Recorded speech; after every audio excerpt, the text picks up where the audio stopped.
Hey everybody, how are y'all doing today? Taking a look at the earthquakes that have occurred, and there has been a 4.1 off the coast of Oregon. So just keeping an eye because I had assumed that the earthquakes that have happened across from Japan would actually put some pressure on the west coast of the United States. So we do have a 4.1 off the coast of Oregon. I'm also watching what's going on down there in Mexico, because as you know, what goes on in Mexico comes up. So we're keeping an eye on the earthquakes for today. Hope y'all are doing well. Welcome into the chat room to whoever is here. We might play some music, I don't know. I've been working on making more Christmas songs, and not sure where my mods are. They're probably sleeping since they probably stayed up late.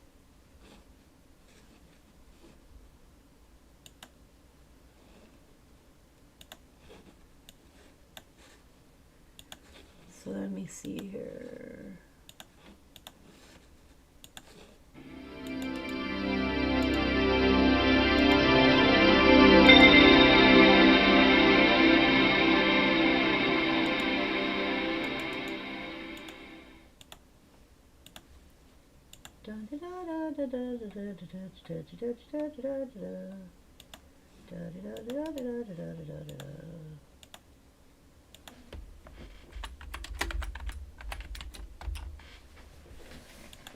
So, what we have new going on in the world? I forgot to put this stream for a little bit later so that everybody would know that I was doing live, but I'm hoping that y'all got a, what do you call it? A notification that I went live. Let's see here, let's pull this down. Okay, so we're looking at the last earthquakes that have occurred. There was also a 3.0 in Poland, but decided to make it bigger today because it updates up here so y'all can see the last earthquakes that have actually occurred.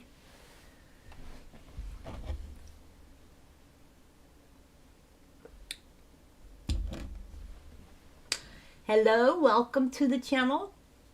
Feel free to chat in the chat room. Hey, Richquake. See, you're here. Yeah, I said I would do a live stream this morning. I did upload some new songs, so check them out. They are on my YouTube channel. One of them's called Elf Antics. I thought it was fun. I hope y'all can hear me well. Let me check and make sure I didn't mute my microphone. Nope, I didn't mute my microphone, so the microphone's good. So, just looking at stuff that's going on. And, I'll get with y'all in just a minute. I'm, like, busy in the background here working on something. I'm always working on something. But, yep, we did have an earthquake off the coast of Oregon. So, that does not surprise me.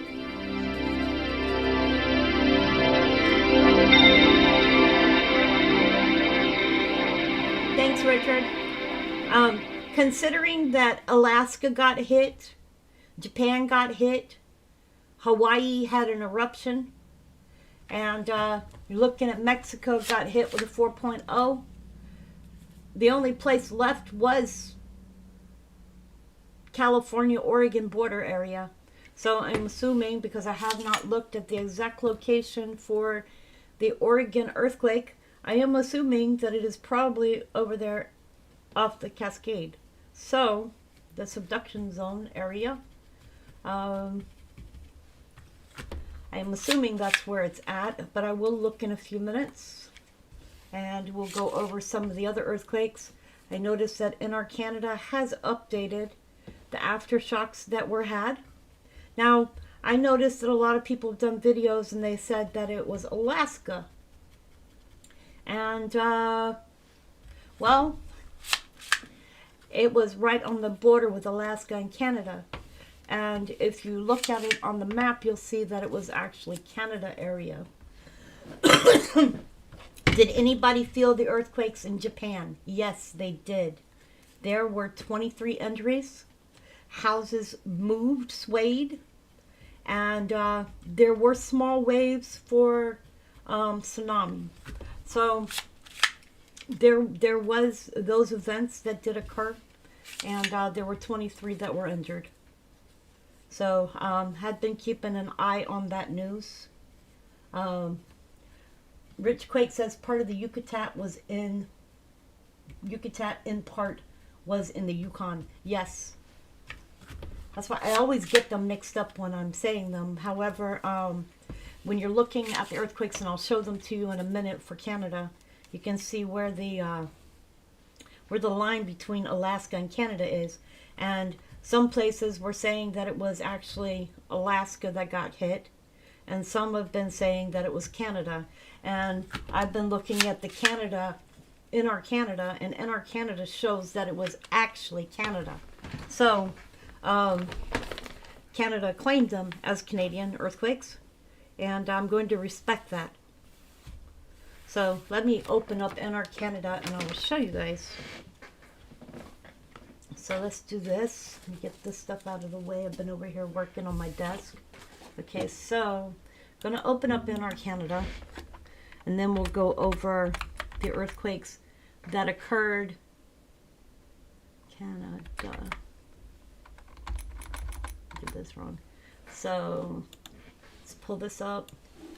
Get this over here so I can show you all this. This is the area which was hit here. So you can see where the line is. Most of these were in Canada. The big one was in Canada. This is the line here between Alaska and Canada. There has been one over here, which was 119 kilometers west-southwest of Haines Junction.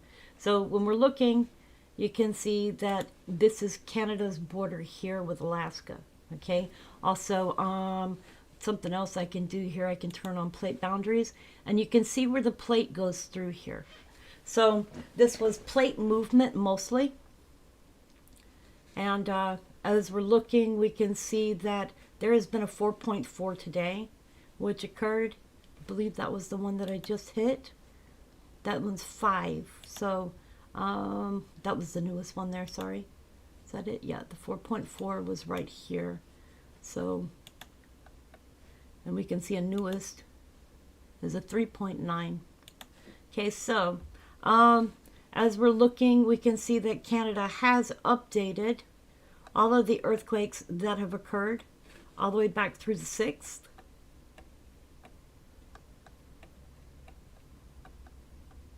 So they had to have been really busy.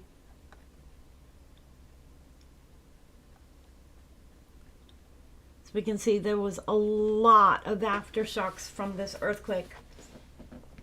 So let's take a look at our Oregon Live real quick.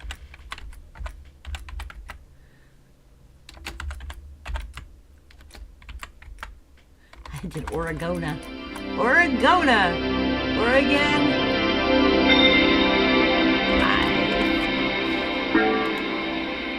Let's take a look at Oregon Live here, and you can see where they have them here.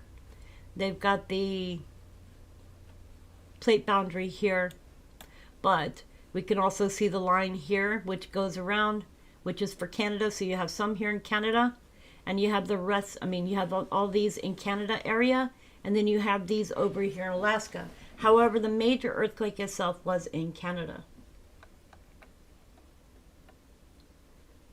And we can see where this is starting to come down. So this one was today, and it was a 3.7. This is Whitehorse right here. And of course, I'm going to look at the East Coast real quick, see if we got anything going on over here. This was on the 7th. It was a 2.6, 10 kilometers northeast of Knoxville, Tennessee. The East Coast has been, for the most part, quiet.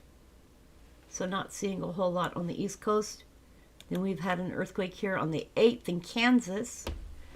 They're not in Toto. They're not in Kansas anymore, Toto. But they had a 3.7 on the 8th, which was yesterday.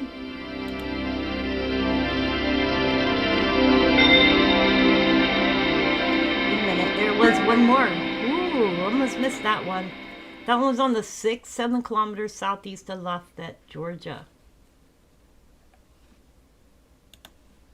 So, I've been hearing a lot of people saying that there is a solar storm that might hit the Earth.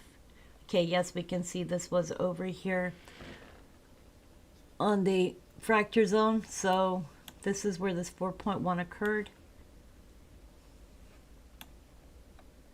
Probably near enough, because I know right over in here is where the volcano is, the underwater volcano that they keep saying is going to erupt. That is there.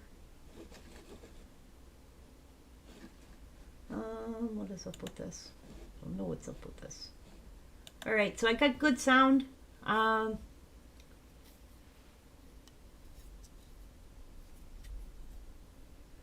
Richard says, I can just imagine after they got done off the weekend. Oh, yeah. I'm always joking that they must be.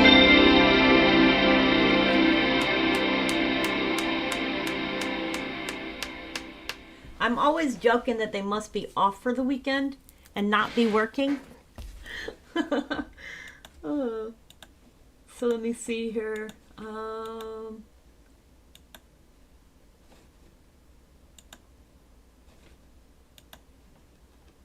Come over here.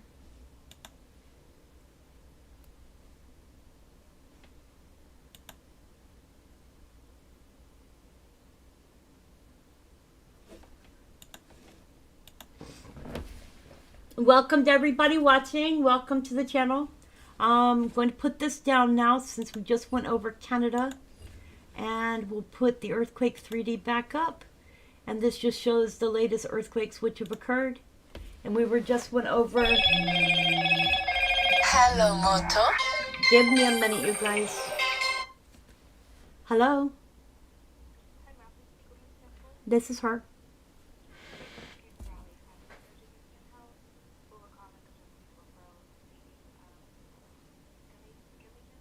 Yes, I have a lesion and they wanted me to have it looked at.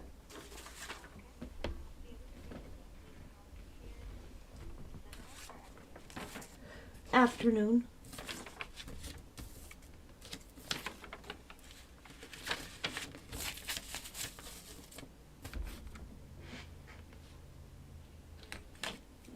January 13th? Okay. That'll work. Sure, yes. Y'all are the, what's the name of your place? Okay. Okay. Okay, and what's the address? Uh-huh. Okay. Quiet Cove? Okay, I've been there before.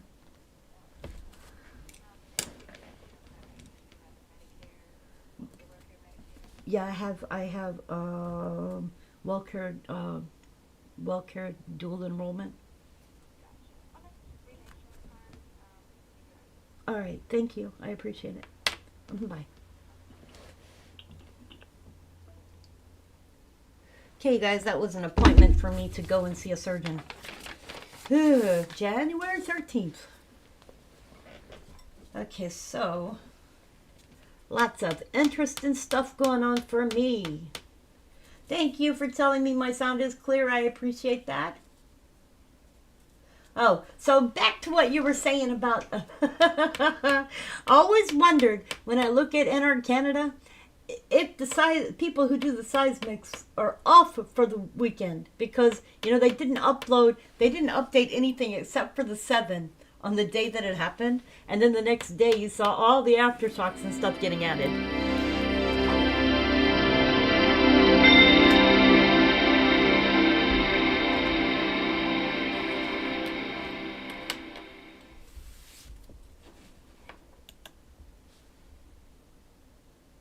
Thank you, Richard. I appreciate that.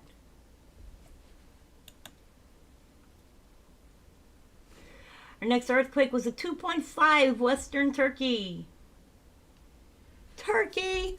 Oh, I had turkey for Thanksgiving. Turkey! Thank you all for being here. You are greatly appreciated.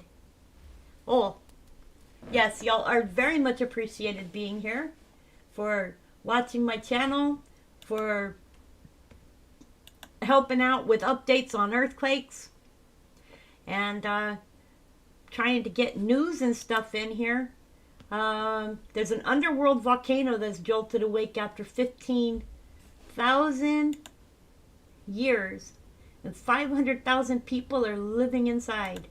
Let me see if I can pull this over here and read this to y'all. So, beneath Naples' western suburb lies Campi Flegrei, a vast volcano crater that shakes more intensely now than it has in decades. A June 2025 magnitude 4.6 earthquake rattled buildings across the bay, the strongest jolt in roughly 4 years. Scientists confirmed this quake marks the latest in a pattern of intensifying tremors that locals can no longer overlook. One earthquake tells only part of the story. For 20 years, the ground has heaved upward steadily.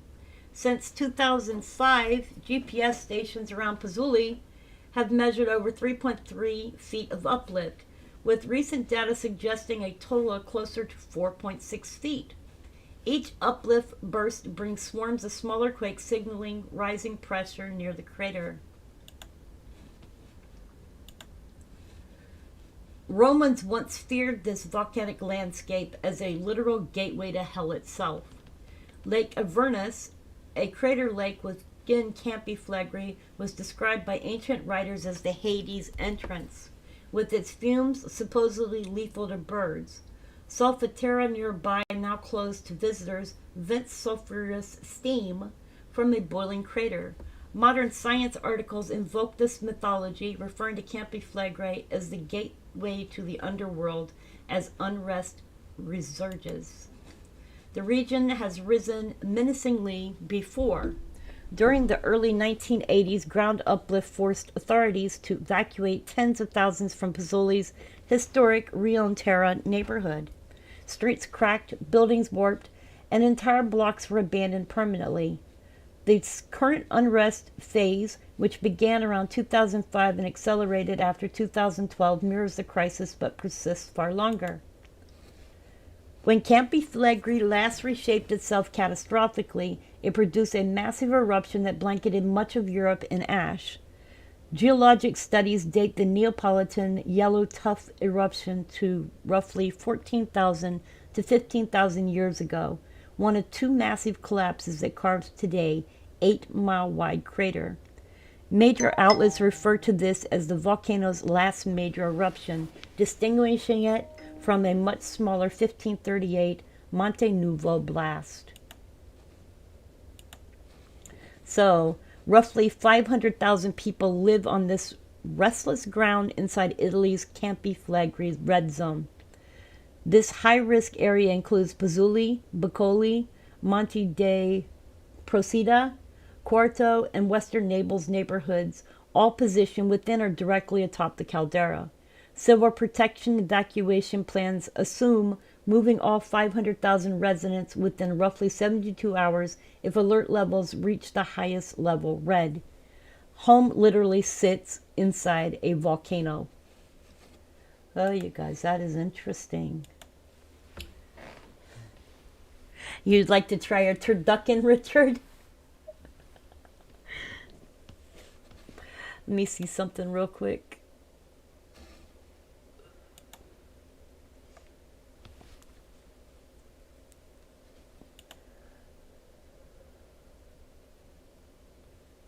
I gotta wait till that pops back up.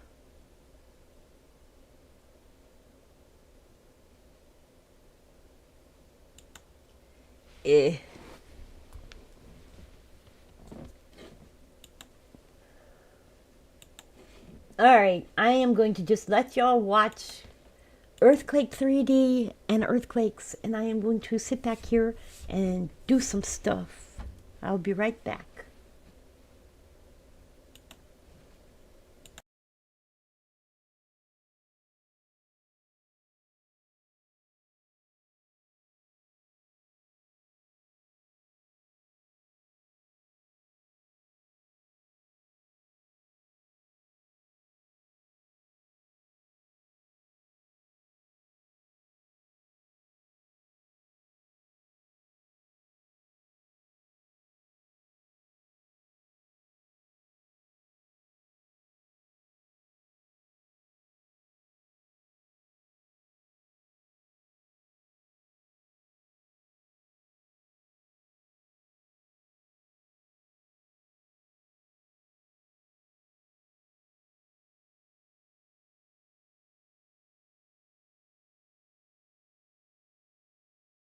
Looks like Turkey's on a roll with earthquakes today. We've had 3 earthquakes, a 2.1, a 2.6, and a 2.3.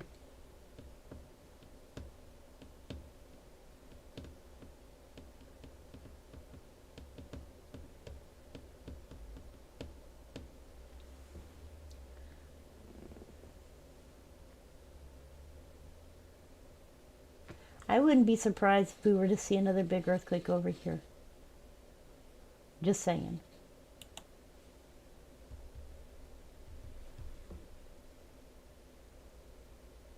Hey, the Fuzzy Falcon. Welcome to the channel.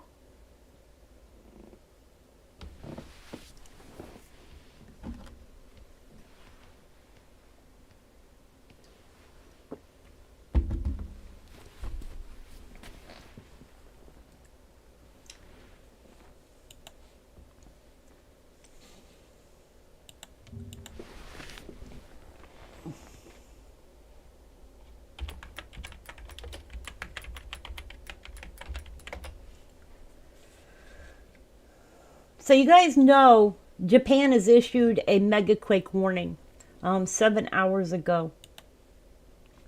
Megaquake can occur along the Japan's main island north coast in the coming week, authorities said in a rare warning after 7.5 magnitude tremors shook the same region on Monday.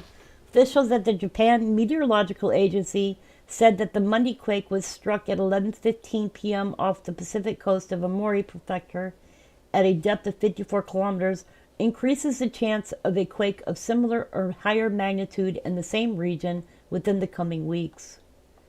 It's the first time the agency has issued a megaquake 8.0 magnitude or higher warning for the coastal regions of Hokkaido and Sanriki since the system was introduced in December 2022, according to a local paper, Asahi. Tsukazuki Murakubu, a cabinet official for disaster management, said in a press conference Tuesday that a megaquake could occur along the Japan Trench and the Kuril Trench off Hokkaido as a follow-up to Monday's tremor. It is unclear whether a large-scale earthquake will occur, but everyone should heed the call to take precautions to protect their own lives. The Monday quake was powerful enough to trigger 2-foot-high tsunamis, injure at least 30 people, and prompt evacuation orders for some 90,000 residents. Videos on social media show the shaking prevented people from standing up. Photos of the aftermath show cracks on roads and damage to some buildings in Aomori, and even some residents in Toko, more than 350 miles away, said they felt the tremor. With the strength of the latest quake, Prime Minister Sanae Takachi warned residents to pay close attention to updates from JMA and local authorities given the increased likelihood of a much stronger follow-up, in addition to reviewing your regular earthquake preparedness, such as securing furniture. Please ensure that you are ready to evacuate immediately if you feel any shaking. A magnitude warning is not new. A megaquake warning is not new. In response to a 7.1 magnitude quake in the country's south in August 2024, Japan issued its first ever alert for a megaquake originating from the nearest undersea trench called the Naki Trough. No related earthquake happened after that, and citizens were able to return to their daily lives a week later. But despite Japan's constant exposure to such tremors, its location on the Circum-Pacific Ring of Fire means that earthquakes, both felt and unnoticed, occurred about every 3 minutes. Earthquake panic, particularly for megaquakes and the so-called big one, remains high because of the risk of scores of casualties. So that is what I have for a oh, thank you, the Fuzzy Falcon. I appreciate it. I hope your day is great too. That's what I have regarding Japan issuing a megaquake. I'm going to give y'all the link to this, and y'all can finish reading the rest of it as it talks about what a megaquake is. So that is the...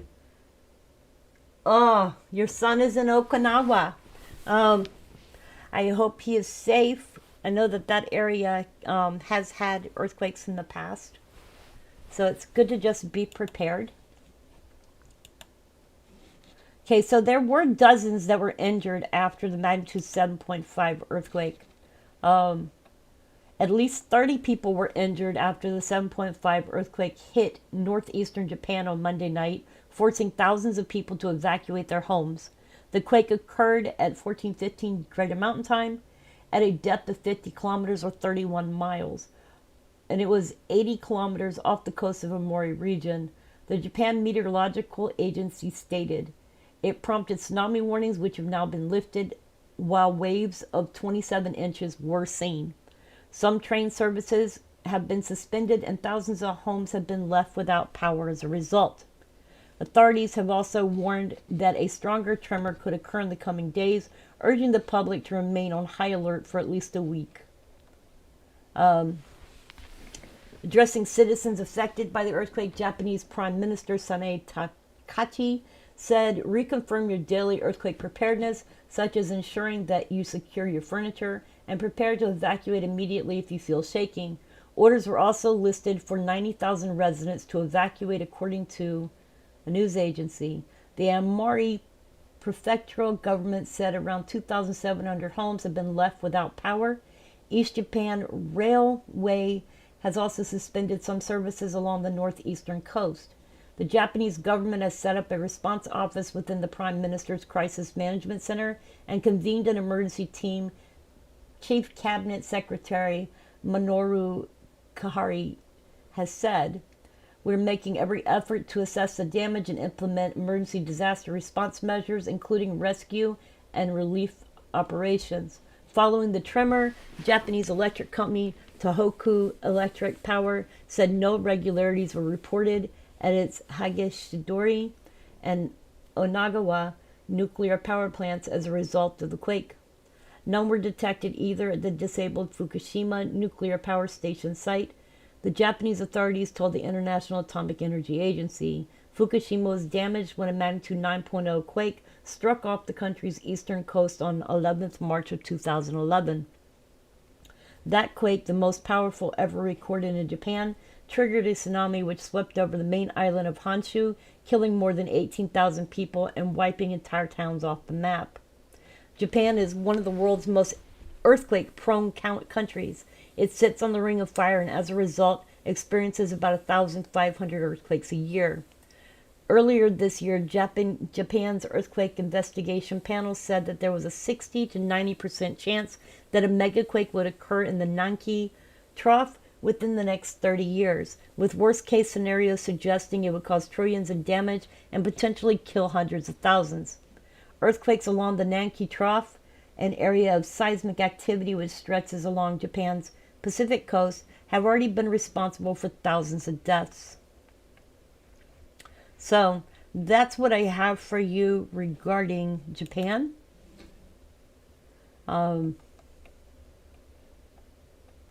I'm glad that it wasn't much worse than that, considering that it was a big quake. It could have caused bigger waves and could have caused more damage.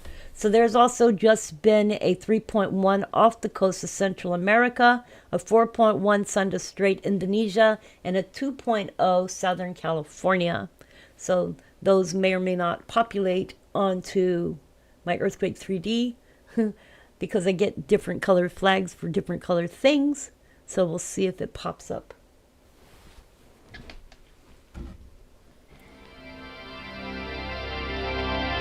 That's the 2.0 Southern California.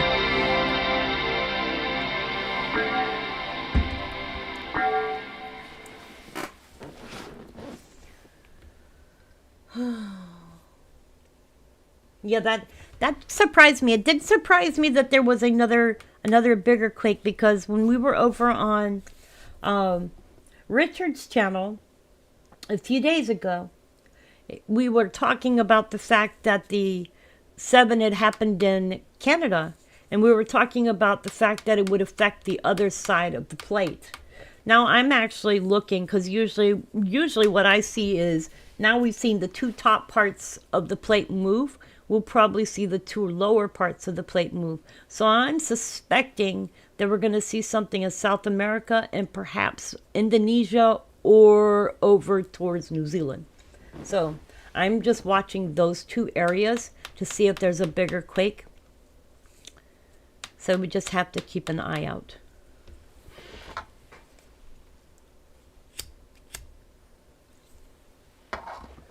Yes, yes, Richard, prayers for the Japan region. That's good, the Fuzzy Falcon. He says, my son is in Okinawa. I suppose he is okay for now.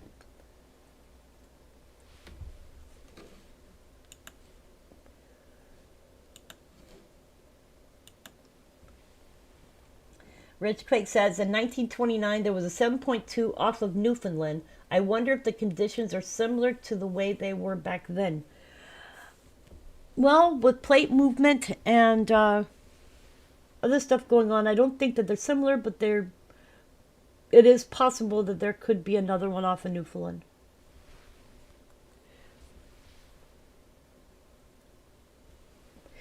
It's been a long time. I mean, I'm looking at the East Coast, and we had seen a big earthquake in South Carolina several years ago. There had been a big earthquake in South Carolina, and it's kind of overdue for another big earthquake.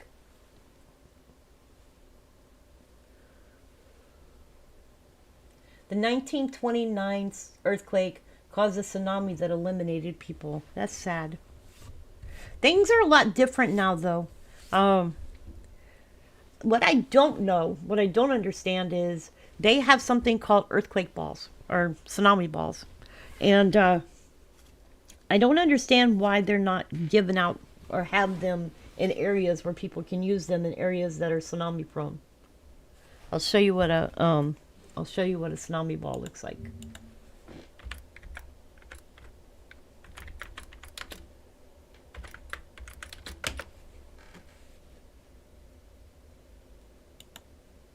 So this is a tsunami ball.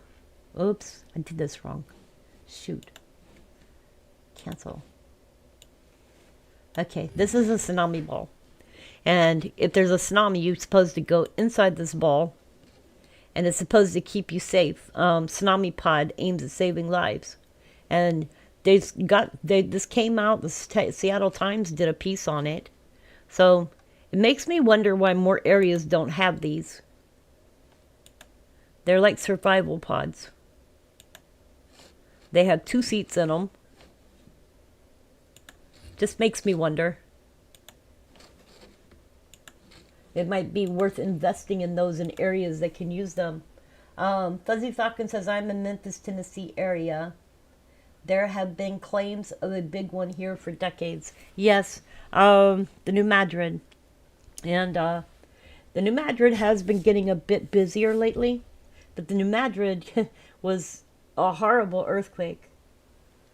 You know what? That is one thing I don't know. I think there is an air filter thing for those survival balls. I just saw one thing that says air pocket. So let me look. Does the tsunami ball have air? Yes, the survival tsunami ball, or called survival capsule, has air with a built-in air tanks and vents for breathing. Plus, it's designed to be watertight and buoyant to protect occupants during tsunamis or other disasters. And there are opinions on its practicality varies. The air tanks, each capsule comes with a compressed air tank to ensure breathable air if the vents need to be closed, such as if the capsule is submerged or surrounded by fire. Ventilation, it has air vents, sometimes with inward opening panels to allow for fresh air circulation with conditions permitted. Materials, they're made from aircraft-grade aluminum and bulletproof glass portholes. Stability, water bladders at the bottom help keep the capsule stable and lower center of gravity in the water. Includes 4-point harness, GPS beacon, and can hold supplies for days. So it's something that I've always wondered about with these areas that need to have tsunami gear, why they don't have more of these in areas where people can run to them and get in them.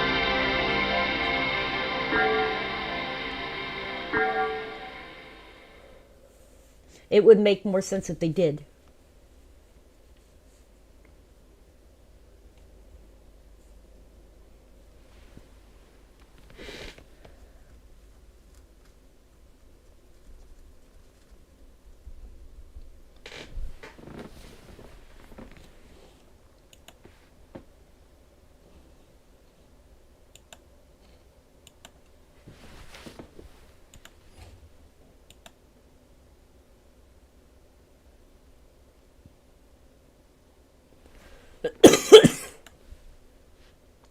Apparently, there's a huge fire raging in New York as Manhattan apartment block goes up in flames.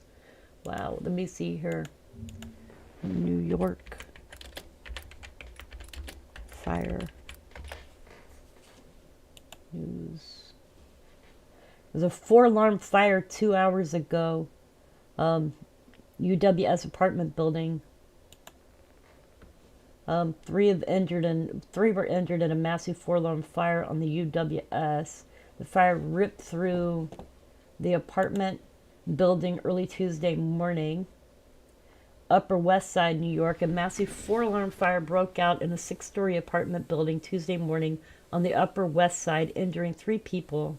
According to the fire department, the fire started at the 201 West 107th Street on the top floor at 8:20. Black smoke was billowing out of the collapsing roof of the apartment building. Fire department officials issued a 3rd alarm fire at 8:34 a.m. and the 4th alarm came at 9:10 a.m. Let me see if I can show you this on. Here you go. This is on. This is the fire that was going on. They had it that time as a 3-alarm fire, and it became a 4-alarm fire.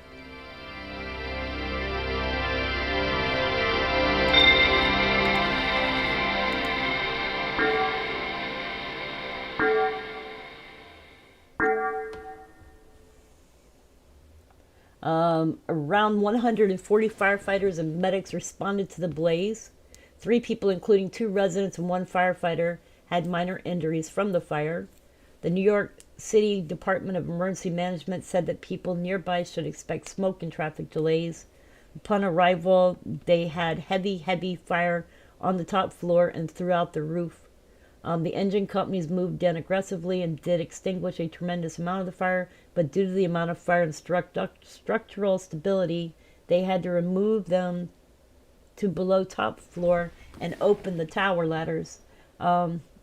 These are large caliber streams and able to extinguish the fire. Wow.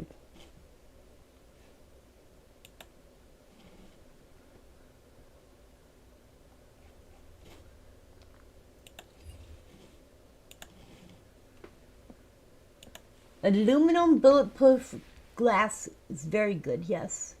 Perfect picture. I hope all is well. Thanks. You guys, I'll be right back. I'm going to go grab myself some water because I've been talking for 30 minutes and my throat says water.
Okay, you guys, so it is 39 degrees outside. I had to go outside earlier this morning and it was freaking cold, but at least it's not windy now. I was hoping for snow. Let's see here. Are we gonna get any snow in the next few days here in my area? We'll look at the map here. Well, they had said that there would be snow on the 28th and 29th, and now it's just rain and partly cloudy. So, doesn't look like we're going to have any Christmas snow this year. Woohoo! I was hoping. See you in January. Go out that far. Don't see nothing there either. Don't see nothing for February. All I see for February is the temperature is going to be 60 degrees. Can't we have a normal December with snow? You had to take the dog out this morning and it was really cold? Yeah, I believe it. Um, oh, my dog, she's like, she likes it when it's warm out and she'll like go all over the place and want to go walking. But when it's cold out, it's go out 2 seconds and back in the house. She's quick. But then again, she doesn't. I have to put a jacket on her now because it's getting too cold for her to go outside. She has hardly any fur. She's a dachshund. And she's getting old too, so I've got to keep her warm.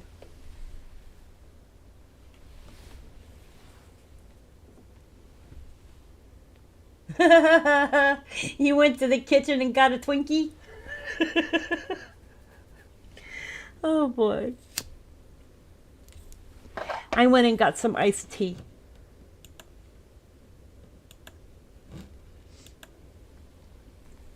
So let's see what else we got here.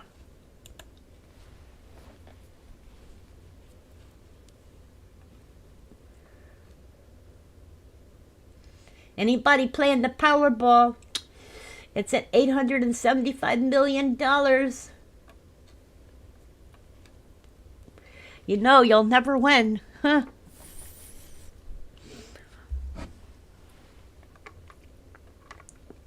I think that game's rigged.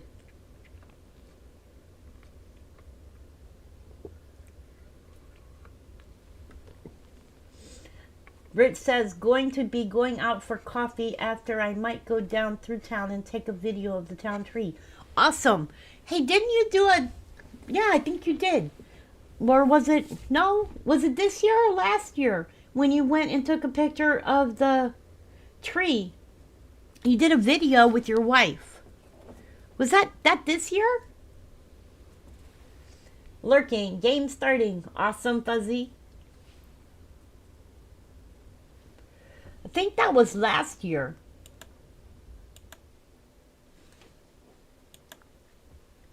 You can send a ton of snow. Awesome.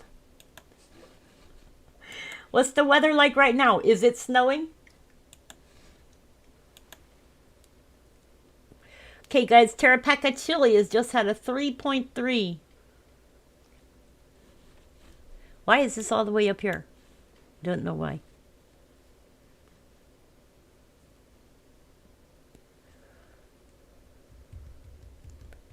Tarapaca Chili.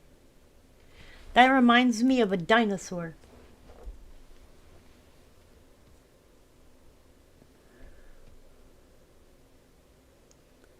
Tarapaca Chili.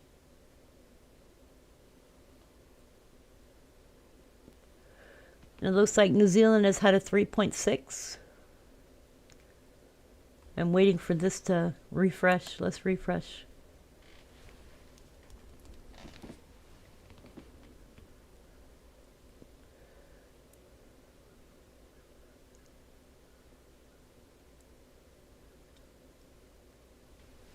Okay.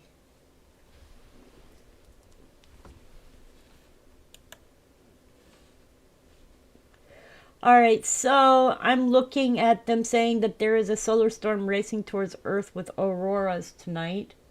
So we'll see if there's auroras. It says a 1 billion-ton burst of solar material is racing through space towards Earth, arriving in hours and expected to unleash a G3 strong magnetic storm. Fast-moving coronal mass ejection will be kicked off by an intense M8.1 solar flare from sunspot 4299 on December 6 and already showcased the sun's increased activity to unleash radio blackouts around the Pacific. According to NOAA's Space Weather Prediction Center, the impact will be observable but manageable with minimal technology disruptions and spectacular visibility and the increase of auroras for much of the northern United States. Cool.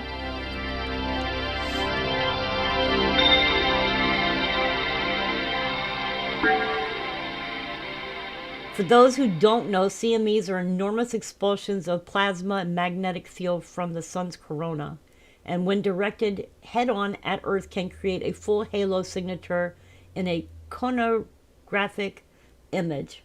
This particular eruption was followed 2 days later by an X 1.1 flare from nearby sunspot AR 4298, which produced a R3 level radio blackout on the sunlit side of the planet, lasting nearly an hour. Within the last 48 hours alone, solar activity has surged to very high levels, with NOAA recording 24 flares in one day, including several M-class events from magnetically complex sunspot regions. And this is coming from, the story is written by Jacob Miller. Okay, so I don't know a whole lot about sunspots and coronal mass ejections and all of that, so I can't really tell you a whole lot. You'll have to check some of the channels out which do solar.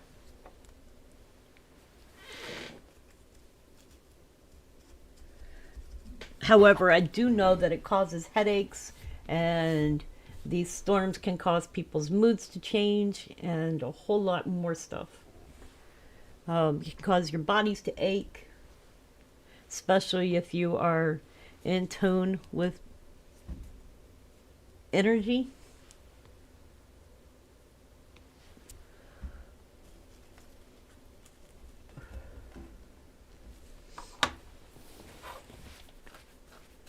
Yes, it was last year, and you did it for my show.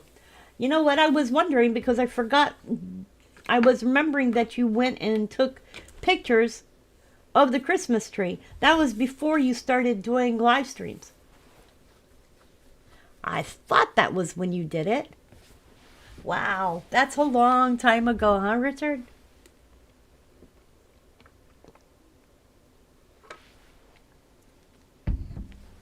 Wow. Looks like we've had a 1.4 up there near Alaska and Canada area. You know what? I'm going to do something real quick. Well, am I? Maybe I am. Maybe I'm not. Was going to, but I'm not. Because then it'll act funny. Richard says, I don't know the exact terminology, but apparently something has dented Earth's outer shield. I haven't had a chance to find any information about that yet. Let me look here and see if I can find. Let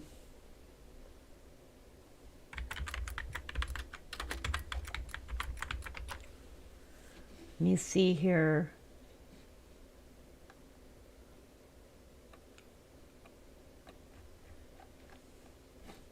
I think it's space something.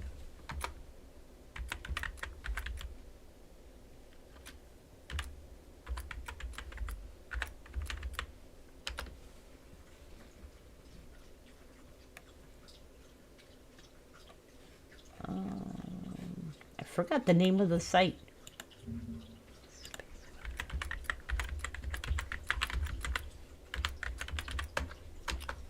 Okay, I found it. So this is spaceweather.com. Strong geomagnetic storm predicted.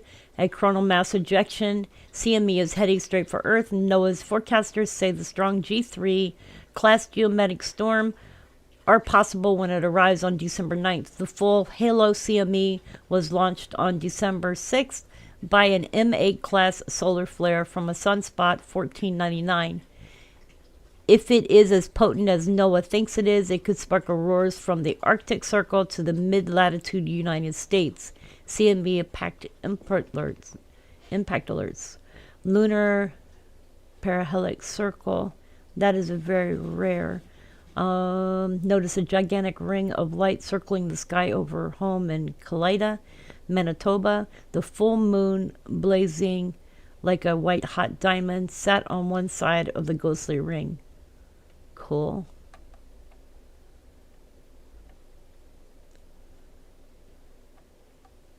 Anyways, y'all can look up more stuff on this site. I'll give y'all a link to it. I am not in tune with space weather, so I don't do a lot with space weather. I do know that it can cause earthquakes, so if we do get hit with this flare, it could cause another bigger earthquake.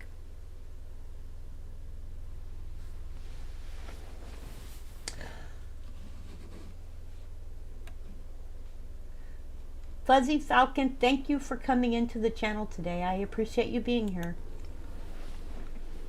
Penny, don't bother getting in my trash can again. Go lie down.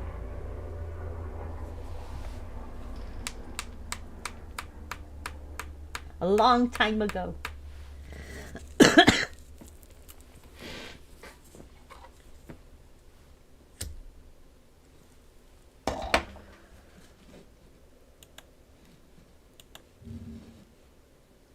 Long, long time ago.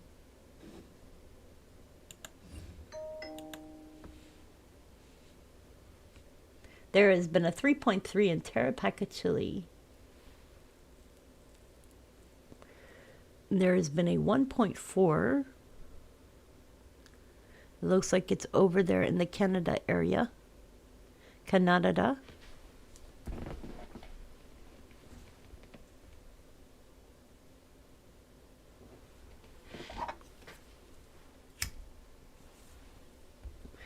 So you guys, today is Tuesday. Wait, is today Tuesday? What's today? Today is Tuesday. So my next live stream will be on Thursday. I'm trying to make sure that I do a live stream at least twice a week. And then on Saturdays we have what's called a fun stream, where people get together, hang out, listen to music, and talk. But we are going to start doing a panel on my channel, which means that we pick a topic and we talk about that topic.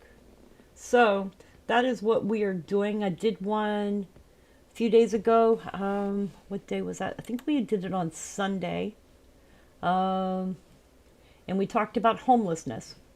So we were talking about the new laws and stuff that are in effect for people that are homeless. And also talked a little bit about ICE. Just a little bit. I have my views. Everybody has their own opinions. But on an earthquake channel, there is no politics. So everybody gets to enjoy earthquakes. And earthquakes affect everybody, regardless of what your politics or religion is. So that's one of the things I love about doing this channel. I don't have to do politics on this channel because it's not political.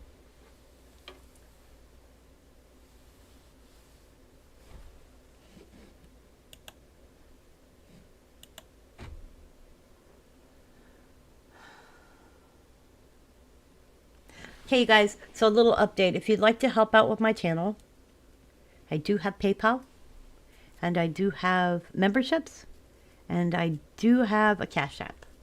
I am right now trying to pay off a new debt on my car, and also worrying about Christmas for my granddaughter. I tried to put her on a program through her school, but I was too late, I guess, in doing so. And I don't know what I'm doing about Christmas for her this year because I have been so busy paying off a debt on my vehicle that I haven't had the time to save money to afford Christmas this year. So I'm just worrying about a lot of things. Let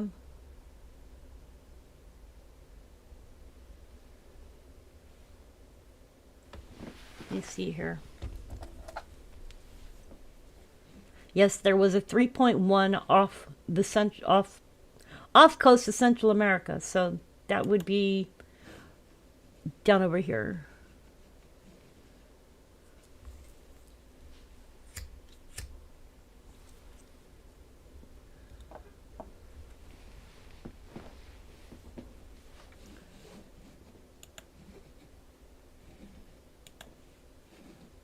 You guys know that there was a tornado that hit Florida, right? I'm not sure what day that was on, but this posted a video 14 hours ago. So let's see here if I can give y'all a link for it, and y'all can watch the video.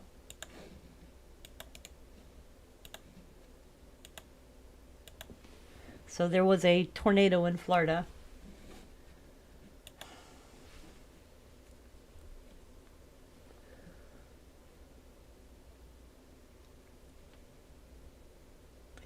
Wow, you guys, so they put out something for interstellar comet 3IA Atlas is traveling at 130,000 miles per hour. It's the fastest comet ever recorded, and it's interstellar.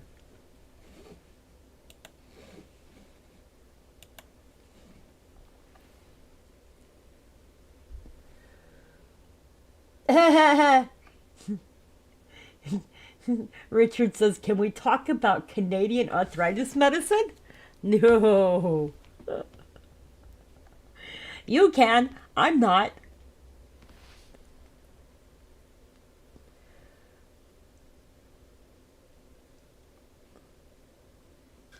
Okay, you guys, so the longest solar eclipse for 100 years is coming soon. NASA has announced the longest solar eclipse of the century will happen in less than 2 years' time. It won't be a blink and you miss it either. This celestial event will last 6 minutes and 23 seconds on August 2nd, 2027. So you guys know a solar eclipse is a celestial event that happens when the moon passes directly between the sun and the earth, casting a shadow which blocks out all or some light. And it's unusual to have one that lasts this long and requires a combination of a new moon being close enough to the earth to cover the sun for longer than the usual time. Eclipse durations vary. If the moon is further away than the apparent size of the silhouetted moon, it is a bit smaller, so it covers the sun for a shorter time. The duration of solar eclipse events always vary. The April 2024 one that crossed North America lasted 4 minutes and 28 seconds, whereas one expected in Spain next August will last less than 2 minutes. The longest total eclipse on record was 7 minutes and 28 seconds on June 15th, 743 BC. This occurred in the Indian Ocean off the coast of Kenya and Somalia and Africa, according to NASA calculations. There is no record of an eclipse of this length, at least not in the past several thousand years. So this eclipse will take place, and it will begin in Morocco and southern Spain before advancing through Algeria, Tunisia, Libya, and Saudi Arabia. And it is expected to peak in Yemen and the coast of Somalia. The eclipse maximum duration will be recorded in Egypt, specifically in Luxor and Aswan. NASA and others use data from organizations like the U.S. Naval Observatory and HM Nautical Almanac Office to calculate the precise position of the moon in the sky and how far it is away from the Earth. And more upcoming solar eclipses. There will be one August 12th, 2045, lasting 6 minutes. August 30th, 2060, lasting 5 minutes. August 24th, 2063, lasting 5 minutes. May 11th, 2078, lasting 5 minutes. That's if we all live this long. September 3rd, 2081, lasting 5 minutes. And May 22nd, 2096, lasting 6 minutes. So those are the upcoming solar eclipses that they know about. However, like I said, if we all live that long, then we'll see some eclipses. But with the way that things are going on this planet right now, I'd say that we're in the beginning of the end times. That's my opinion, and I'm sticking to it. One of the things that we all need to learn to do is to love each other more and to have compassion for others and to try to get along even if our views and our differences are not the same. Hey Ron, how are you doing? Welcome to chat.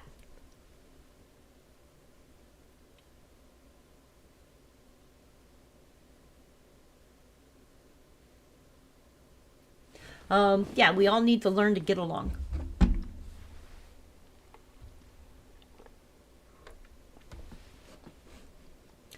So, let me see. Fuzzy Falcons plays League of Legends.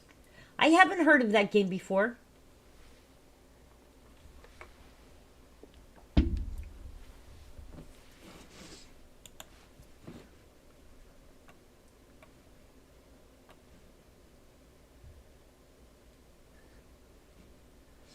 Okay, so another little story here.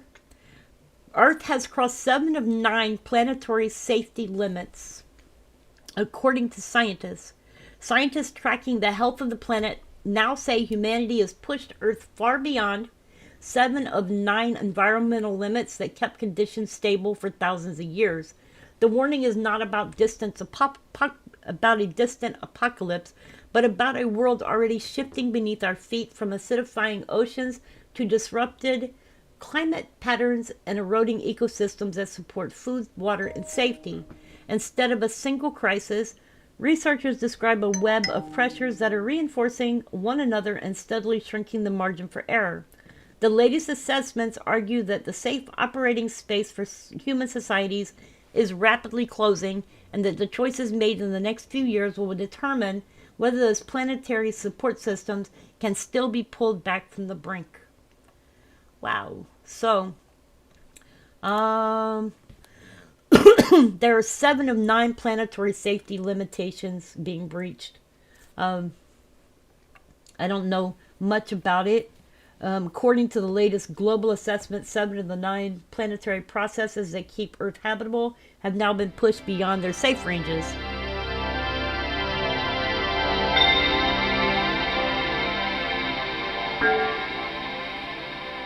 And this is according to the Planetary Health Check, which describes how climate change, biosphere integrity, land system change, freshwater use, biochemical flows, novel entities, and ocean acidification have all crossed their precautionary thresholds.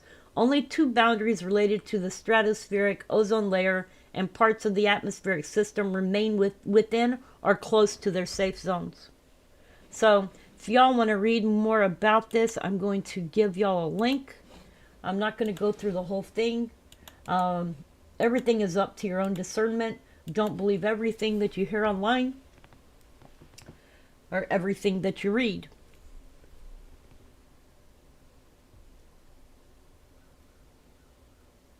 Hello, Ron. I see you. He says, hey, Rebecca.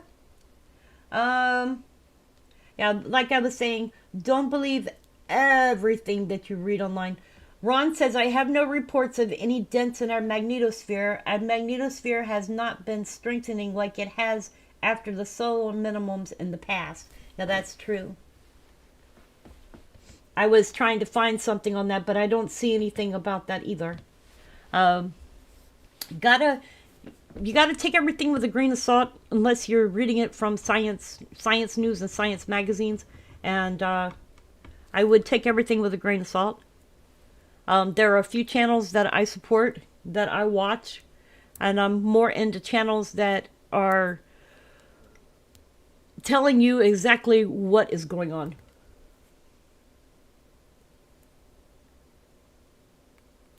Cool, Ritz, my turn?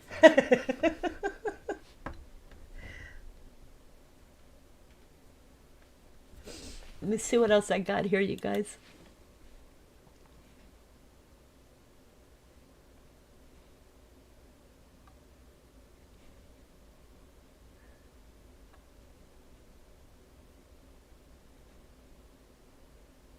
Well, I did just find something, and it is coming from space. But says sunblast huge rush of mass. ESA says it warped the magnetic field. So let me give y'all a link. Y'all can read this if you want. It's a video. So here is a video for that.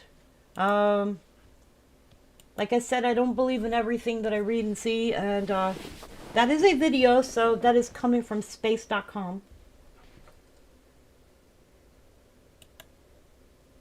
So I just found something.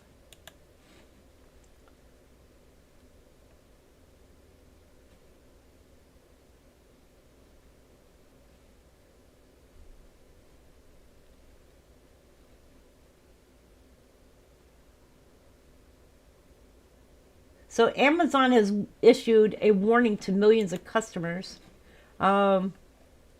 The holiday season has officially arrived. Between now and Christmas, online shoppers will be flocking to Amazon to purchase everything from stocking stuffers and gift cards to big screen TVs. It also means that scammers are out in full force, attempting to get their hands on your hard-earned money and personal data. In fact, many Amazon users have already been victims of widespread impersonation scams. This is when the scammer claims to be a trustworthy company or individual, but is actually seeking cash or private info. Fortunately, Amazon is aware of this and has been sending out messages to millions of users as a means of preventive education. Christy Vargas, a member of Amazon's public relations team, said, "We will continue to invest in protecting customers and educating the public on scam avoidance. We encourage customers to report suspected scams to us so that we can protect their accounts and refer bad actors to law enforcement to help keep consumers safe." Coincidentally, Amazon's outreach efforts have lined up with recent public service announcements issued by the FBI warning customers to be on the lookout for account takeover fraud. While the Bureau's message was focused on attackers who impersonate customers' service and tech support from banking organizations, the tactics used by these scammers are similar to those identified by Amazon. Okay, so what exactly should you be on the lookout for when it comes to these scams? Any unusual correspondence via call, text, email, or social media messaging should be a ground for concerns, especially between now and Christmas. According to Amazon, telltale signs of impersonation scam may include false urgency, asking for personal information, purchases outside of Amazon, payment with gift cards, and unexpected Amazon order notifications. Regarding the latter, shoppers can always check their Amazon account to confirm what orders have been processed and shipped.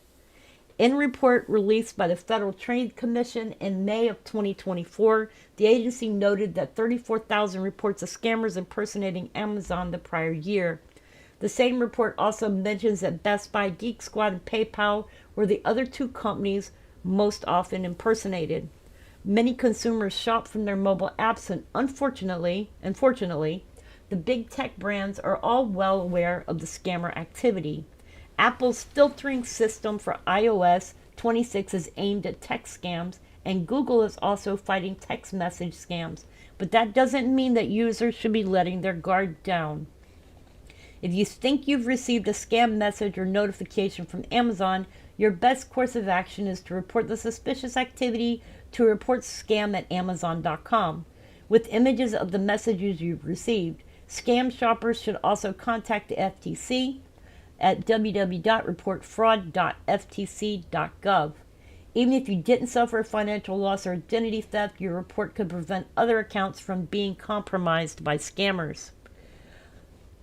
Big tech wants its users to be safe, and companies like Google have shared how tech scams steal your data and money. Still, PSAs only work if consumers know what red flags to search for in the first place. It's also essential to stay in the know about other types of scamming enterprises, such as the unfortunate ghost tapping tap-to-pay scam that leverages near-field communication technology to harvest money from victims' phones or tablets. So you guys know I almost got scammed this last month because I was changing my insurance, and I got called from a company that was calling itself the company that I work for, or that I'm part of, from my insurance. And they sent me a text message, and I thought I was supposed to tap that message, but I didn't. I ended up calling my insurance company, and they were like, "We never sent you out a text message." So I deleted it off of my phone, and I'm glad I did. My friend told me about that, and I was just wondering. Thank you very much for finding something. I trust this friend of mine a lot, so thank you. You're welcome. I just wanted you to see that. However, don't buy into everything. I would say if you're hearing about it from one of the space channels that does space stuff, then I would believe it. There are big channels out there that do this. I believe one of them's Ben Davidson. Another one is I can't remember the name of it. We also have a friend that does our stuff, and they're to be believed. And then you can also listen to Geomagnetic Earthwatch. He does a lot of stuff as well.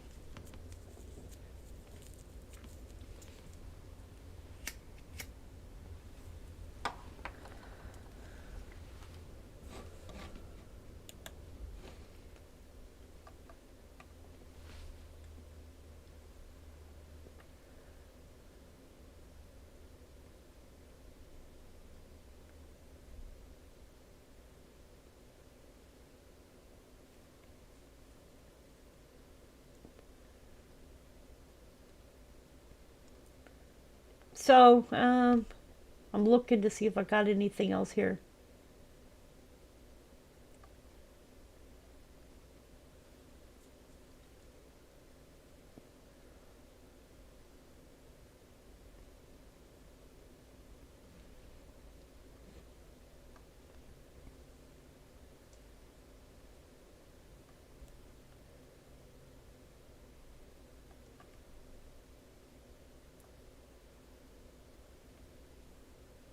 Oh, you guys, there is a cheese recall.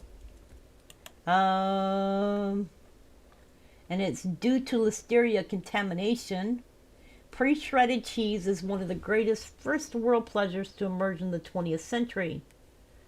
Um, this week, the Food and Drug Administration upgraded the recall's risk classification to Class 2, the second highest, meaning consumption of the product could cause temporary or medically reversible adverse health consequences. The affected cheeses are sold under dozens of brand names at a nationwide retailer, including Target, Walmart, Publix, and Aldi.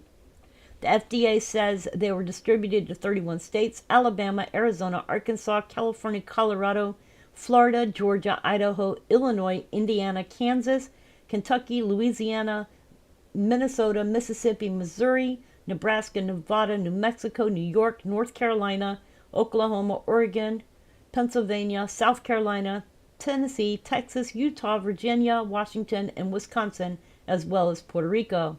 The recalled bags, with varying sell-by dates in February and March 2026, include low moisture, part skim shredded mozzarella from the following brands: Always Say, Borden, Brookshire, Cache Valley Creamery, Chestnut Hill, Coburn Farms, Econo, Food Club, Food Lion, Gold Rush Creamery, Good and Gather, Great Lakes Cheese, Happy Farms by Aldi, H-E-B, Hill Country Fair, Know and Love, Laura Lynn, Lucerne Dairy Farms, New Farm, Publix, Schnuck, Simply Go, Sprouts Farmers Market, Stater Bros, Markets, and Sunnyside Farms. Mozzarella and provolone cheese, shredded cheese blend from Freedom's Choice, Good and Gather, Great Lakes Cheese, and Great Value, as well as mozzarella and parmesan from Good and Gather. Excuse me. Italian style shredded cheese blend under these names: Brookshire's, Cache Valley Creamery, Coburn Farms, Great Value, Happy Farm by Aldi's, Know and Love, Laura Lynn, Publix, and Simply Go. Shredded pizza style cheese blended from Econo, Food Lion, Great Value, Gold Rush Creamery, Laura Lynn, and Simply Go. But wait, there is more. New Jersey's based Ambrolia Company has also recalled several shredded cheese products due to listeria contamination. You can check the questionable products that have prompted the recall on their website. So I would be checking and making sure that any cheeses that you have through these companies that have been recalled, you throw them out or take them back to the store. And I've got to check the cheeses in my fridge since they've been recalled.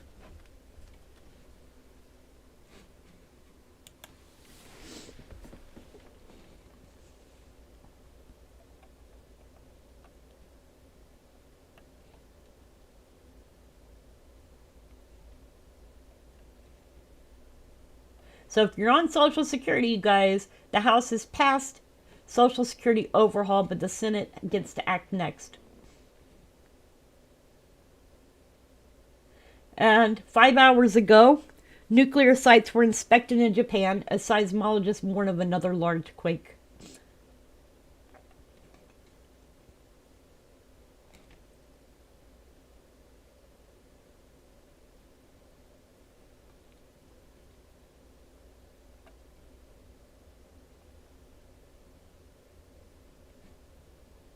So I'll give y'all some facts about the Cascadia megaquake threat. Over the course of the next 50 years, there is as much as 20%, hang on, 20% probability the Pacific Northwest could be shaken by an earthquake of magnitude 9.0. And that's only the worst news. There is a concern among experts that the sleeping giant might kill over 13,000, bring 100-foot tsunami, and irreparably submerge sections of the coastline in a matter of minutes. For Oregon, Washington, and North California residents, the Cascadia subduction zone is more than a geological oddity and its most perilous seismic hazard in the United States. And although the science is grim, recognizing the dangers now is the key to surviving what FEMA refers to as the deadliest quake in U.S. history. Stretching 700 miles from the Northern California to British Columbia, the Cascadia subduction zone has the potential to create earthquakes so massive they compare to the biggest ever recorded. Oregon State University Dr. Chris Goldfinger describes it as a sleeping giant that can change everything in minutes. A full margin rupture would have a magnitude of 9.2, shaking for as long as 6 minutes.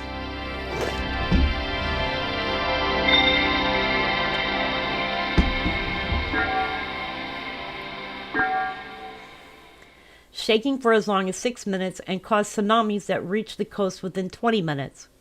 Geologic and historical records indicate that at least 11 giant quakes here during the past 7,000 years, with reoccurrence periods ranging from 200 to 800 years. The most recent hit in January 1700, as attested to both by native oral tradition and orphan tsunami in Japan. Federal and state scenario planning gives a dire picture of complete Cascadia rupture, might kill approximately 13,000, wound tens of thousands more, and damage key infrastructure over 3 states. FEMA states it would be the deadliest earthquake in American history, with some communities isolated for weeks. Winter timing would double the damage, as water-soaked soils enhance shaking and landslides.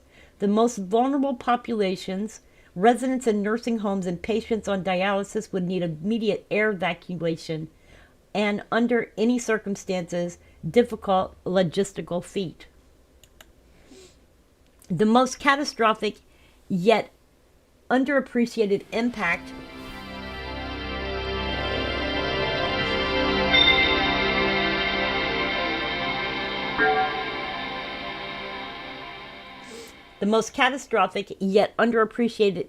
is immediate coastal subsidence.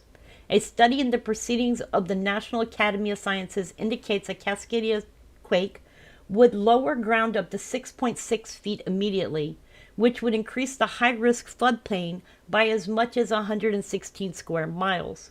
That would effectively double the exposure to flooding for residents, buildings, and highways within minutes. In contrast to gradual sea level rise, this is an instant, irreversible change that renders some land uninhabitable for decades or centuries. Computer models of tsunamis foretell towering waves inundating coastal towns from Humboldt Bay to Nia Bay. In other areas, the shore might drop 6 feet before the first wave hits, giving water a chance to flood even further inland. Virginia Tech geoscientist Tina Dura cautions that in most places, individuals would have only 10 to 15 minutes to escape. Cities could be recharted on the map, with roads, buildings, and habitats obliterated within hours.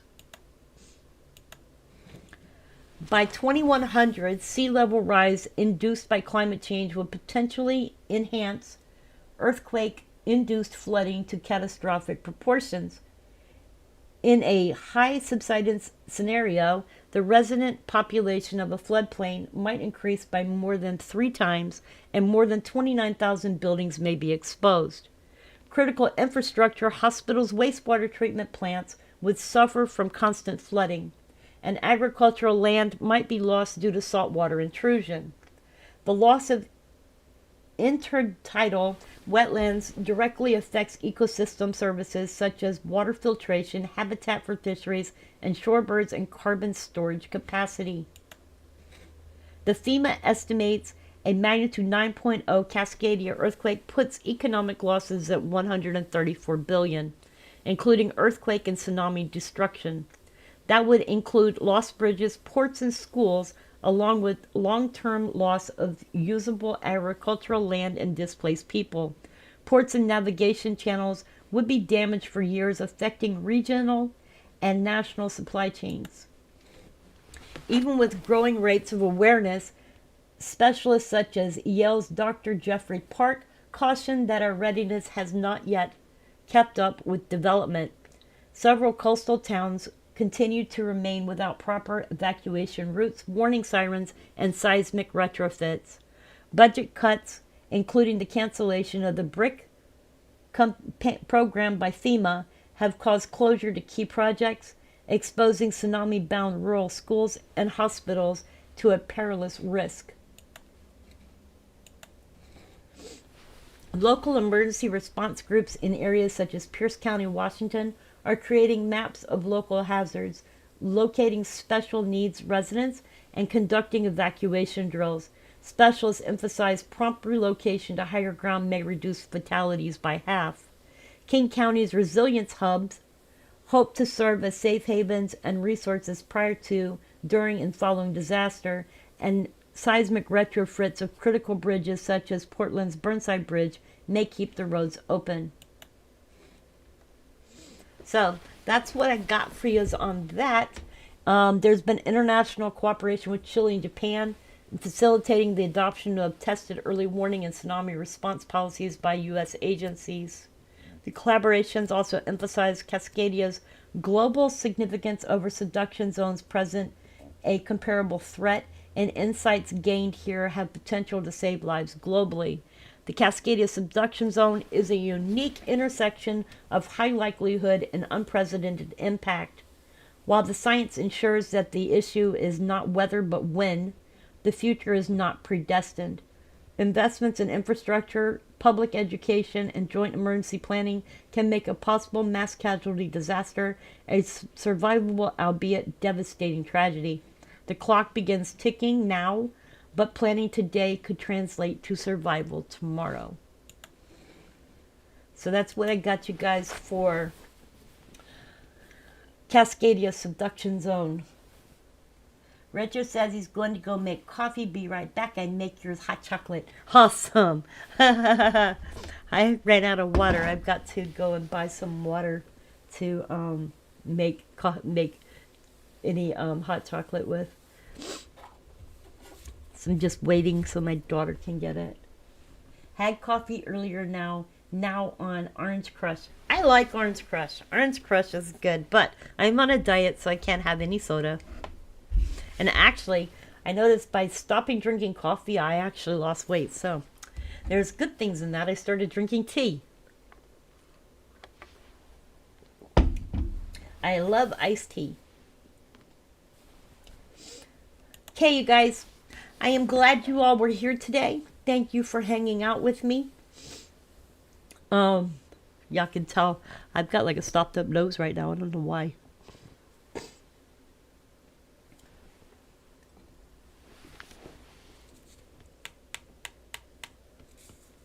Looks like we've had a 2.9 Yukon Territory, Canada, 2.1 Northern California, 2.3 Cyprus region, 2.8 Atacama, Chile, 2.0 Western Turkey, 3.4 Botswana, 3.0 Poland, 2.0 Eastern Turkey, a 2.6 Western Turkey, 2.2 Central Turkey, a 3.1 off coast of Central America, 4.1 Sunda Strait, Indonesia, 1.6 Western Turkey, 2.0 Southern California, 3.3 Tarapaca, Chile, a 4.5 Northwestern Iran, 2.6 Java, Indonesia, 3.3 offshore El Salvador, 2.9 Seram, Indonesia, and a 4.6 in Jujuy, Argentina. The Fuzzy Falcon says, had coffee earlier, now an Orange Crush. Tea is my main drink, but I drink hot tea. Tea is longevity, with a smiley face. I like tea. I've liked tea since I was little. I only started drinking coffee a few years ago, but to be honest, I'd rather have tea over coffee any day. And I'd like to have hot chocolate when it's like really cold outside. Rich Quake says Mountain Dew's not too bad either. It's bad for your teeth, though.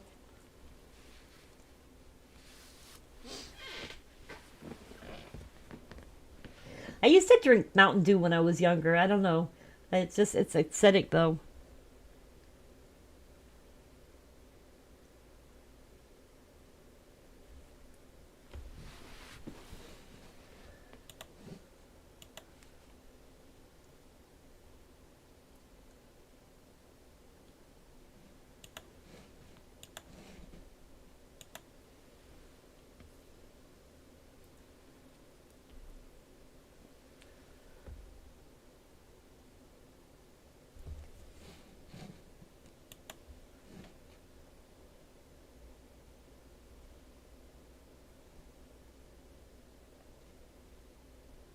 Okay, guys, so the FDA has also issued a Class 2 recall for thousands of gallons of salad dressings. Whoa. And I'll give y'all a link to this, and y'all can read through it, see if you have any of these salad dressings.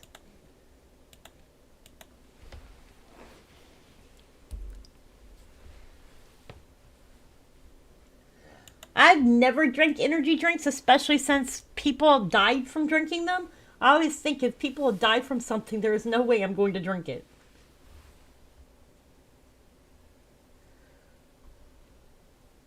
Eight years in a rig, awesome. My my my daughter's uncle drives truck.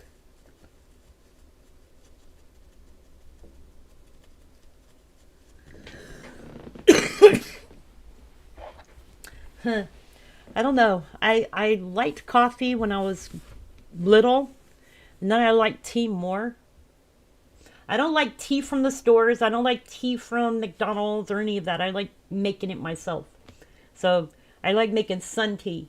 And if you know how to make sun tea, you put it in a jug and put it outside, and then it heats up. And you got your tea bags in there. It becomes tea. Then you add your sugar or honey or whatever you want to add to it.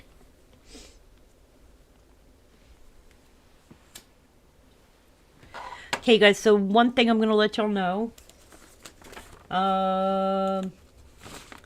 especially if these days are those days, on the 22nd, I won't be doing a live stream. On the 23rd, I won't be doing a live stream. And on January, I forgot the date. I believe it's the 13th. I won't be doing a live stream. Those two of those days I'll be meeting with two different surgeons, and on one of those days I'll be having an MRI. So I won't be available on those days.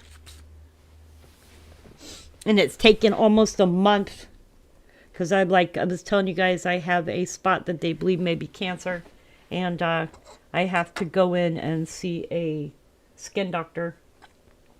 So we'll see if I'm having that removed or not. Thank you, Richard, for posting that. I appreciate it. Yes, you guys, please like, subscribe, and share. That is the biggest things that y'all can do for my channel.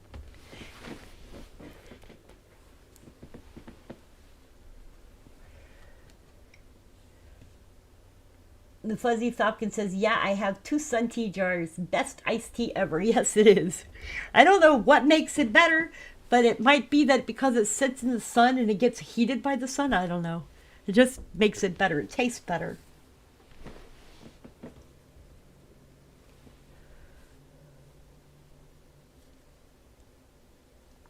What kind of coffee are you drinking, Richard?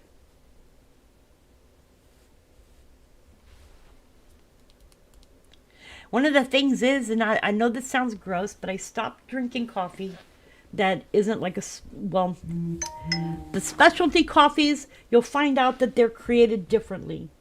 Some of the coffees that are bought from the store, they ground up bugs in them. So after finding that out, it kind of icked me. Have some coffee with your bugs. Get some energy. Gotta have that protein.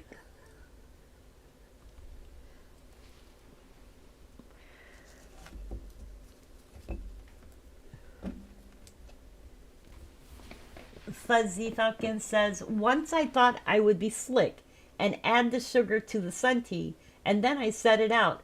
Came back later and it was infested with ants. Don't do that. Did you not put a lid on the jar? Well, that would draw some ants, wouldn't it? Oh, that's funny.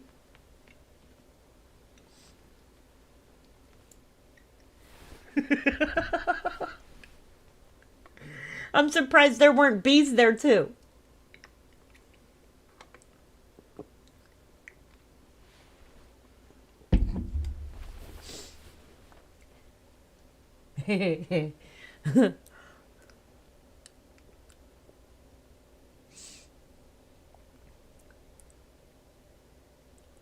I'm looking. I'm seriously looking at this. So, see two here. I see things in triangulation, so I'm expecting we might see something here. If it goes like it did the last time, in between when we had, what was it? We had Alaska got hit, Russia, Kamchatka got hit, and then there was another big earthquake, I believe it was towards Indonesia, or was it Fiji? One of those areas got one big one, and then over there off of the South America. So I'm expecting we're going to see at least one more. Now, as we're looking over this way, we could also see something over in here too. So I'm thinking, yeah, there's a 5.8 here and a 5.1 here. We're going to see fill-ins here for these.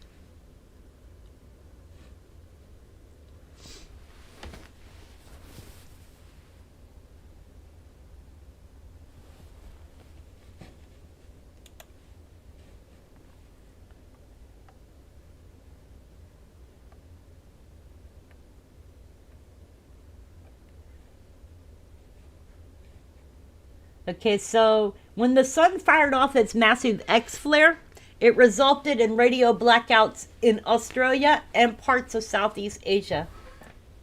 What the heck is that? Somebody's car out there making weird noises.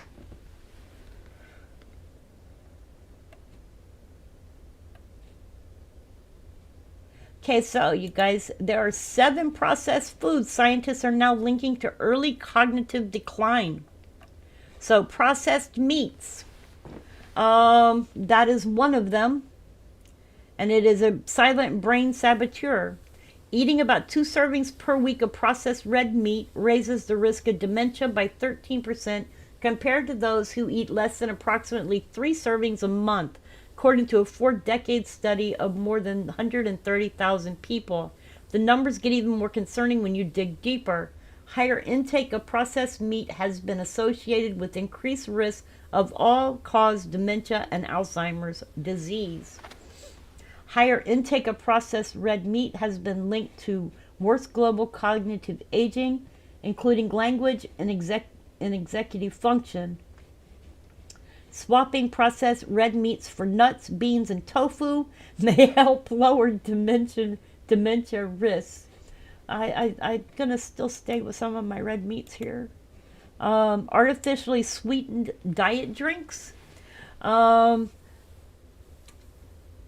says you might think switching to diet soda solves the problem. Think again. A large Brazilian study following more than 12,000 middle-aged adults found that those consuming the most artificial sweeteners experienced significantly faster declines in memory and thinking skills, with the effect equivalent to about 1.6 years of extra brain aging.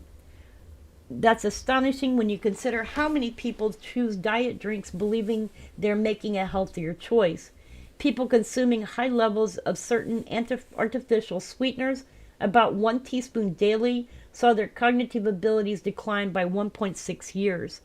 Consuming aspartame, saccharin, acesulfame K, ethanol, sorbitol, and xylitol was associated with faster decline in overall cognition, particularly in memory.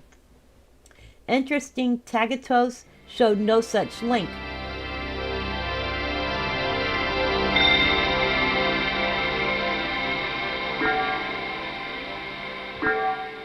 but it's rarely used compared to others. Artificially sweetened soft drink consumption was associated with an increased risk of stroke and dementia. The mechanisms aren't fully understood, but scientists suspect these sweeteners may alter gut bacteria or interfere with glucose metabolism in ways that harm brain health. Y'all are going to like this one. Packaged snack foods and chips. Ultra-processed foods such as soft drinks, potato chips, and other salty snacks, deep-fried or packaged meats, bottled condiments, prepackaged sweets and breads, and flavored breakfast cereals are linked to a higher risk for dementia and Alzheimer's disease.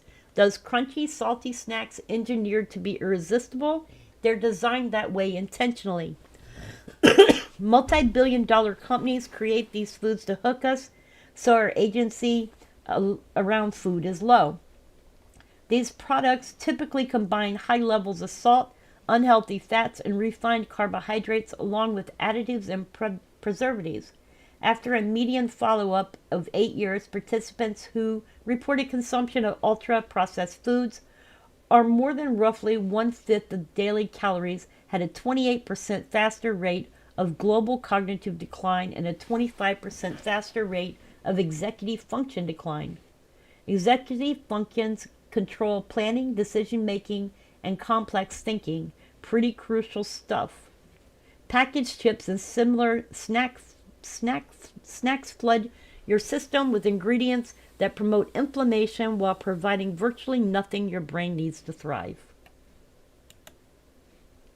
Ready-made meals, the microwave menace. The connection held up, it says ultra-processed foods are items like microwavable dinners, deli meats, white bread, packaged cookies, cheese puffs, and pastries. These convenient frozen meals designed to go from freezer to table in minutes. A 10% increase in the amount of ultra-processed foods eaten was associated with a 16% higher risk of cognitive impairment. The connection held up even after researchers adjusted for age, sex, high blood pressure, and other factors.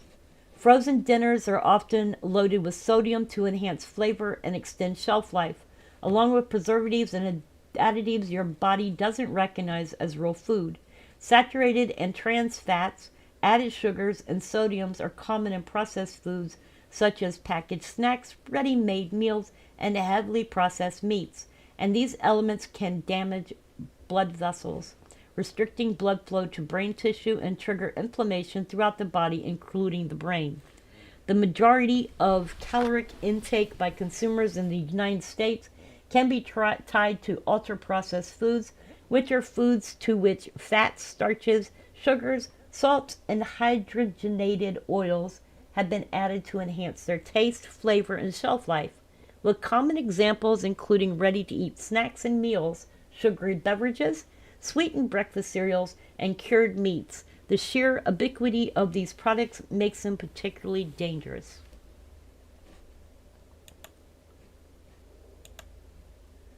Packaged baked goods and sweetened cereals. Breakfast betrayal. Your morning routine might be undermining your brain before you can even start your day. Examples of highly processed foods include many popular brands of packaged breads and crackers, soft drinks, breakfast cereals, sweetened yogurt, snack bars, ice cream, ketchup, mayonnaise, and canned baked beans. Even products marketed as wholesome or part of a balanced breakfast often fall in the ultra-processed category. For every 10% increase in ultra-processed foods consumed, the risk for Alzheimer's rose 14%. For dementia, overall it increased 25%. Many breakfast cereals contain more sugar than actual nutrients, along with artificial colors and preservatives. That innocent-looking box on your pantry shelf could be contributing to long-term cognitive problems. The last one is fast food and fried items. People who regularly eat a lot of highly processed foods and drinks like cheeseburgers, chips, fried chicken, sausage, pizza, biscuits, and sugary soda are at increased risk of developing dementia. Fast food represents perhaps the perfect storm of everything scientists now link to cognitive decline, high sodium, unhealthy fats, refined carbohydrates, and minimal nutritional value. Among participants who were younger than 68 years of age at baseline, consumption of 10 servings or more per day of ultra-processed food was associated with a 2.7-fold increase in Alzheimer's disease risk after adjustment for age, sex, education, and total energy, metabolic factors, and diet quality. 10 servings sounds like a lot, but when you consider that typical fast food meal might include a burger, fries, and a drink, you're already hitting multiple servings. A massive brain imaging study of nearly 30,000 people has uncovered striking connections between eating ultra-processed foods and measurable changes in brain structure. And these differences could be part of a feedback loop that promotes overeating and food addiction. The research suggests that these foods may actually rewire how your brain responds to food, creating a vicious cycle. Replacing these meals with whole foods, even occasionally, appears to make measurable differences. The science keeps pointing in the same direction. What you eat shapes how you think. Interesting. And scary, because then you have to think about everything that's out there that you eat could be bad for you, except for vegetables. And I like meats. I am more into eating meats than anything else. Fuzzy Falcon says, eat red meat 2 to 4 times a week, not too much more. Fish like salmon. I don't like fish though. I like chicken.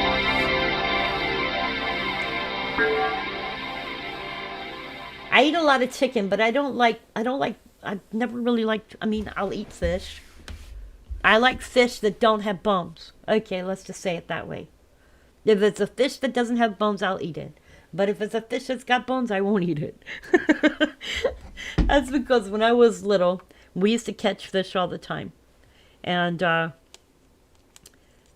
when we used to catch fish, there would always be bones in it. And I didn't like bones in my fish.